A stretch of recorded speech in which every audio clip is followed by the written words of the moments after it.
আমাদের গল্পে আমরা সেটাই দেখাতে চেয়েছি।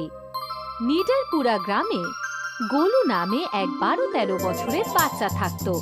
সারাদিন দুষ্টুমি করা, বেশি রাত পর্যন্ত খেলা করা, এটাই ছিল ওর রোজকার অভ্যেস। দিন হোক বা রাত, ও সব সময় কোথাও না কোথাও খেলাধুলো করা বা দুষ্টুমি করা এসব নিয়েই মেতে থাকতো। কোনো কিছুতেও ভয় পেত না। কোনো একদিনের কথা, গ্রামের বাগানে আম পাড়তে গিয়ে অনেকটা রাত হয়ে যায়। ও যখন নিজের বাড়িতে ফিরে যাচ্ছিল, তখন হঠাৎ করে জঙ্গলে ওর সামনে ভয়ঙ্কর হাসি হাসতে হাসতে এক ডাইনি এসে দাঁড়ায়। ডাইনিকে দেখেই ও ভয় পেয়ে যায়।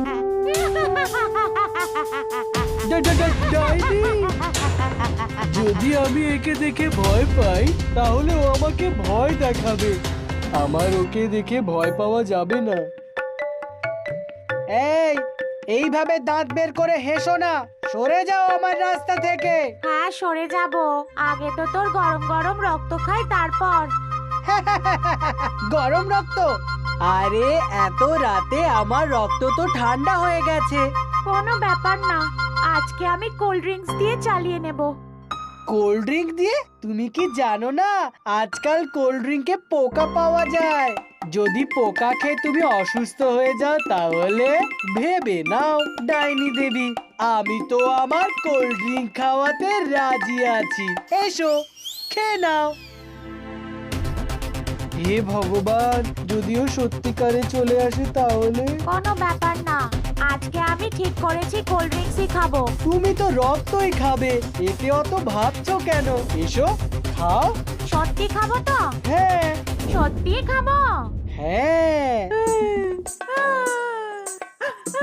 আরে কি হলো, তুমি কাঁদছো কেন? তুমি তো আমাকে ভয় পেলে না, তাই জন্য।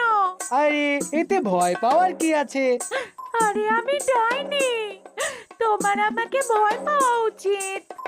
না, তুমি যদি ডাইনি হও, আমি তো মানুষ, আমরা নিজেদের কাজ করি, তুমিও তোমার কাজ করছো, এতে ভয় পাওয়ার কি আছে?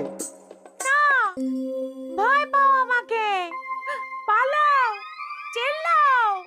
পাগল হয়ে গেছো নাকি? আরে এই অন্ধকারে পালালে আমি হোঁচট খেয়ে পড়ে যাব না? কিন্তু তোমায় পালাতে হবে, আর ভয়ও পেতে হবে, চিৎকার করতে হবে, তাহলে তো আমি তোমার কিছুই করতে পারবো না। কেন?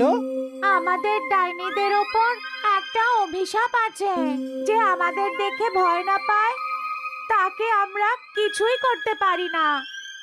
ও, ভালোই হয়েছে আমি ভয় পাইনি, এবার তো আর ওই ভয় পাবো না।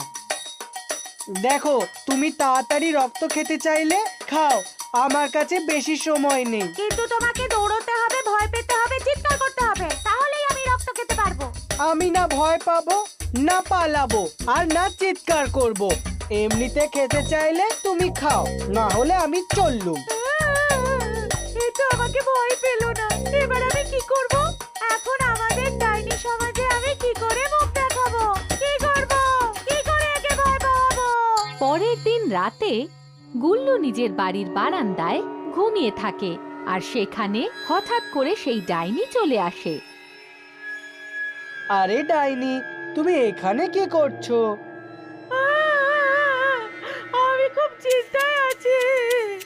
তোমার আবার কিসের সমস্যা? তোমায় দেখে তো মানুষেরা সমস্যায় পড়ে। আমার এটাই চিন্তা যে আমাকে দেখে কেউই ভয় পায় না, আর যতক্ষণ না কেউ আমায় দেখে ভয় পাবে ততক্ষণ আমি কাউকে খেতেও পারবো না, রক্ত পান করতে পারবো না। 4 দিন ধরে আমার কিছুই খাওয়া হয়নি, কিছু একটা বলো, কি করব? তুমি মানুষদের ভয় দেখাতে পারো না, এইভাবে তুমি হঠাৎ করে সামনে এসে হাসলে মানুষ তোমাকে পাগলই ভাববে। পাগল মানুষেরা হঠাৎ করেই সামনে এসে হাসতে থাকে, কেউ ওদের ভয় পায় না, বরং ওকে মেরে তাড়িয়ে দেয়। তাহলে আমি কি করব যাতে লোক ভয় পায়? তুমি হাওয়ায় উড়তে উড়তে ভয়ানক হাসি হাসতে হাসতে মানুষদের সামনে এসো, তখন দেখো ও কিভাবে ভয়ে পালায়। সত্যি? এক্ষুনি আমি যাচ্ছি।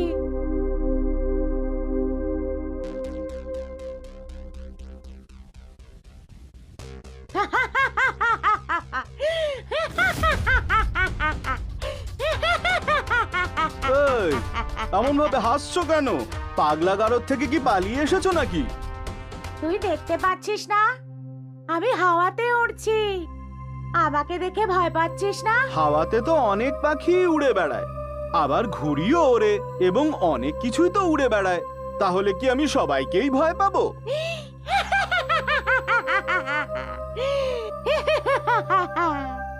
আমি ডাইনি। তাতে আমি কি করব?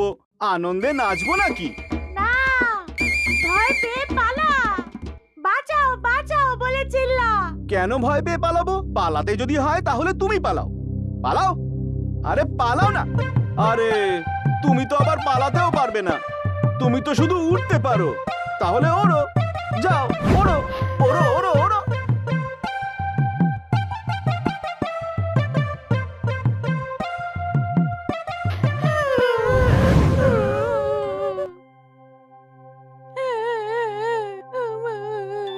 আরে তুমি আবার এসেছো আর এইভাবে আবার কাঁদছো?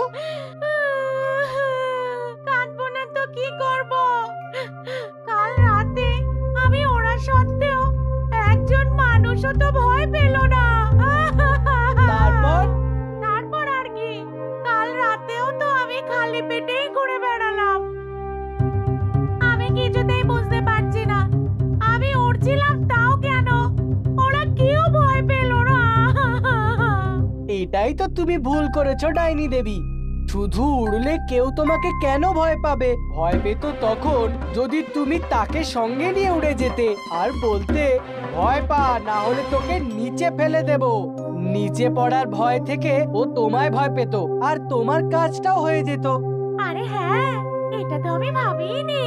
তোমাদের ডাইনিদেরই একটাই প্রবলেম, চিন্তা ভাবনা করো না, শুধু করে সামনে চলে আসো। ধন্যবাদ গুল্লু, আজ তো আমার সামনে যে আসবে তাকে নিয়েই আমি উড়ে যাব। খুব ভয় পাওয়াবো।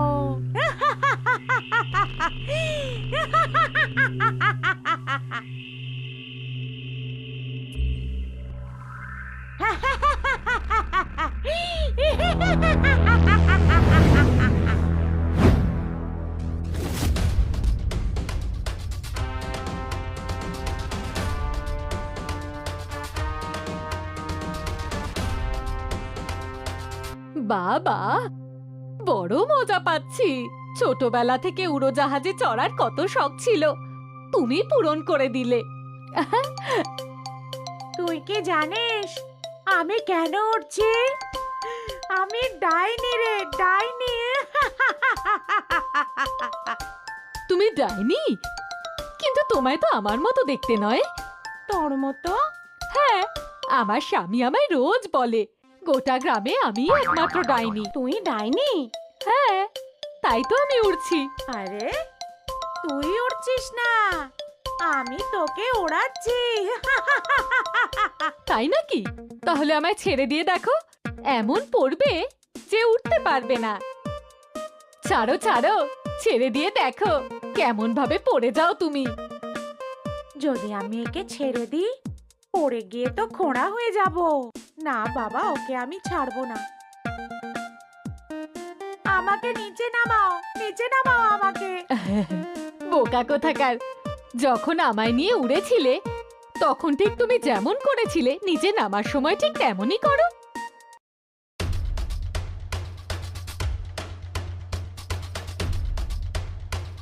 এবার তো আমার তোমার রক্ত খেতে ইচ্ছে করছে। না না, আমার রক্ত খেও না, আমি তো নিজেই 3 দিন ধরে কিছু খেতেই পাইনি। কি? তার মানে তোমার শরীরে তো রক্ত নেই? কোনো ব্যাপার না, আজ ড্রাই ডেই হয়ে যাক। ফ্রাইডে? সেটা আবার কি? মানে শুকনো দিন, তাই মাংস খেয়ে শুকনো দিন কাটাবো, মানে ড্রাই ডে কাটাবো।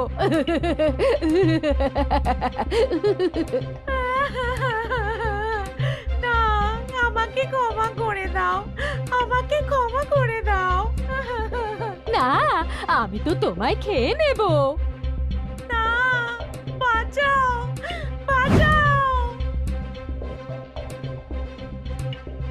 বাঁচাও। আরে আবার কি হলো? কি হয়েছে বলো? বাঁচাও বাঁচাও তো এই গ্রামবাসীদের বলা উচিত, তুমি বাঁচাও বাঁচাও কেন বলছো? অবাক কাণ্ড, তোমার এই গ্রামে তো আমাকে কেউ ভয়ই পায় না। আমি সব রকম চেষ্টা করেছি, জোরে জোরে হেসেছি, রক্ত খাওয়ার হুমকি দিয়েছি, খেয়ে নেওয়ার ভয় দেখিয়েছি, হাওয়াতে উড়েছি, গাছে উল্টো ঝুলেছি, একজন গ্রামবাসীকে নিয়ে হাওয়াতেও উড়েছি, কিন্তু কেউ আমায় দেখে ভয় পেল না। আর একটা গোপন কথা বলবো, আমি তো কোনো রকমে আমার প্রাণ বাঁচিয়ে পালিয়ে এলাম। কোনো ব্যাপার না, আমি তোমাকে ভয় দেখানোর আরো উপায় বলে দিচ্ছি। না না থাক, আমাকে আর কিচ্ছু শেখাতে হবে না, আমি আর কাউকে ভয় দেখাবো না। আরেকটা গোপন কথা বলি, এই গ্রামে তো আমার থেকে অনেক বড় একটা ডাইনি আছে। আজও আমাকে নিয়ে হাওয়ায় উড়ে গেছিল, যদিও আমাকে ওপর থেকে ছেড়ে দিত তাহলে। না না, আমি আর এই গ্রামে থাকবো না, চলে যাব, আমি একদম চলে যাব। আরে শোনো আমার কথা ডাইনি, ভয় দেখানোর আরো কয়েকটা উপায় বলে দিচ্ছি। না না থাক, আমার এই গ্রামের জঙ্গলেই থাকতে ইচ্ছে করছে না। আমি সারা জীবনের জন্য এই গ্রাম আর এই গ্রামের জঙ্গল সবকিছু ছেড়ে চলে যাব। বাহ বাবা, তোমার কথা অনুযায়ী আর সঠিক সময় আমাদের সবকিছু বুঝিয়ে দেওয়ার জন্য ডাইনির থেকে ভয় না পাওয়ার যে পরামর্শ দিয়েছিলে, তাই আমাদের গ্রাম আর আমাদের গ্রামের জঙ্গল ওই ডাইনির থেকে মুক্ত।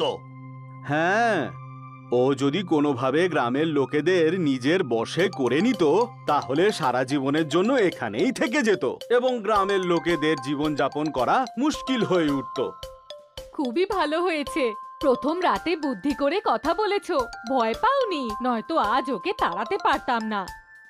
এই জন্যই তো বলি কাকি, কোনোদিন কোনো রকম সমস্যা থেকে ভয় পেতে নেই, বড়ই ভেবে চিন্তে এবং বুদ্ধি দিয়ে তার মোকাবেলা করা উচিত, তার অস্ত্র দিয়ে তাকেই মারা উচিত।